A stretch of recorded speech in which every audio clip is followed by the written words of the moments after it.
J'avais envie de partager avec vous mon expérience avec les rêves lucides. C'est quelque chose que je fais depuis que je suis toute petite. Je fais des rêves lucides depuis toute petite et donc du coup j'avais envie un petit peu d'en parler parce que c'est une expérience à la fois très enrichissante mais qui peut aussi être très perturbante.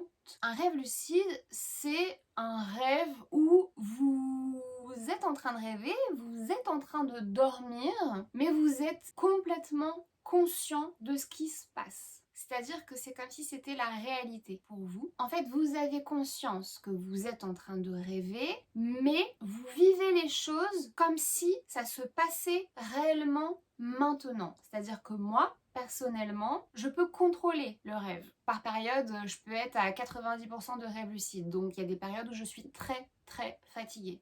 Parce que je ressens tout ce qu'il se passe dans mes rêves. Parfois, c'est très, très fun. Parfois, c'est pas drôle du tout. Quand je fais des rêves d'attaques terroristes ou que je tue des gens, que je poignarde des gens, parce que je me défends, hein, pas par plaisir, mais alors quand vous vous réveillez de ça et donc du coup ressentir tout, ressentir tout, voir le sang chaud qui coule sur mes mains, la sensation d'avoir tué quelqu'un. Là, je vais vraiment dans le dur du sujet. Mais c'est pour que vous compreniez à quel point les ressentis peuvent être puissants et quand tu te réveilles de ça le matin, bah c'est d'une violence. Voilà, moi il y a des journées où je me réveille, je suis complètement détraquée par le rêve que j'ai fait dans la nuit, quoi, par les ressentis dans mon corps et tout. Parfois c'est horrible en fait. Parfois quand il y a de la tristesse, bah, je pleure littéralement pendant la nuit, les larmes coulent sur mon visage. La partie la plus fun, c'est quand je vais faire un rêve érotique, un rêve lucide érotique. Bon, c'est orgasme assuré, donc ça c'est plutôt cool. Voilà, il y a des choses qui sont quand même beaucoup moins cool. Disons que c'est toute une aventure, quoi. C'est une expérience dans la nuit. Donc il y a l'expérience de la journée et il y a l'expérience de la nuit. Ça fait beaucoup d'expérience en fait. C'est vrai que la nuit, et parfois, j'aimerais juste bien me reposer. Moi, je sais que j'ai énormément de messages qui passent à travers mes rêves. Donc, j'ai la partie rêve lucide et j'ai la partie rêve prémonitoire. Mais le rêve lucide, vraiment, vous pouvez contrôler le rêve. C'est-à-dire, vous pouvez agir dedans. Vous pouvez décider de prendre cette route, de prendre une autre route, Voilà, vous pouvez vraiment interagir avec le rêve. Vous ressentez les choses dans votre corps comme si c'était la réalité, c'est-à-dire que moi, mon corps physique ressent les choses. Et par contre, pour les rêves prémonitoires, là, souvent quand je sais que c'est un rêve prémonitoire, c'est soit je le ressens fortement, soit je fais le rêve plusieurs fois de suite. Et voilà, c'est pas non plus des choses qui sont faciles. Si je prends l'exemple, j'ai rêvé 2 nuits de suite que mes grands-parents mouraient. Et j'ai rêvé mes grands-parents ensemble. Je rêve... En fait, c'est souvent... Quand je sais que c'est prémonitoire ou alors qu'il y a un vrai message là-dedans, etc., c'est quand c'est pas quelque chose qui est habituel. Ça fait pas partie de mes rêves habituels. Voilà, il y a forcément un message derrière. Là, en l'occurrence, je rêve de mes deux grands-parents en même temps, ce qui n'arrive jamais. Je n'ai jamais rêvé de mon grand-père. Ma grand-mère, pareil. Enfin, du moins à cette époque-là. Bon, bah, dans les 2 jours qui ont suivi, mes deux grands-parents se sont retrouvés à l'hôpital. Ils ne sont pas morts à l'hôpital tous les deux, mais voilà, 1 an après, mon grand-père est décédé et là, ma grand-mère est décédée il y a 2 mois. Voilà, je savais que ça allait arriver. Le fait qu'ils se retrouvent tous les deux à l'hôpital au même moment, 2 jours après mes 2 rêves, c'était vraiment un premier signe de ce qui allait survenir après et des difficultés qui allaient survenir, puisque bon, dans ce rêve, je ressentais les difficultés de la famille, je ressentais que ça allait être quelque chose qui allait être difficile, qu'il allait avoir des complications, etc. Et voilà, ça fait 2 ans maintenant qu'on était là-dedans. Moi, là, cette année, ça faisait 8 mois que j'étais partie.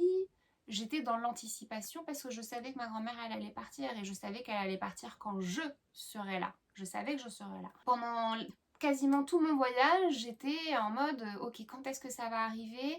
Je ne peux pas me projeter.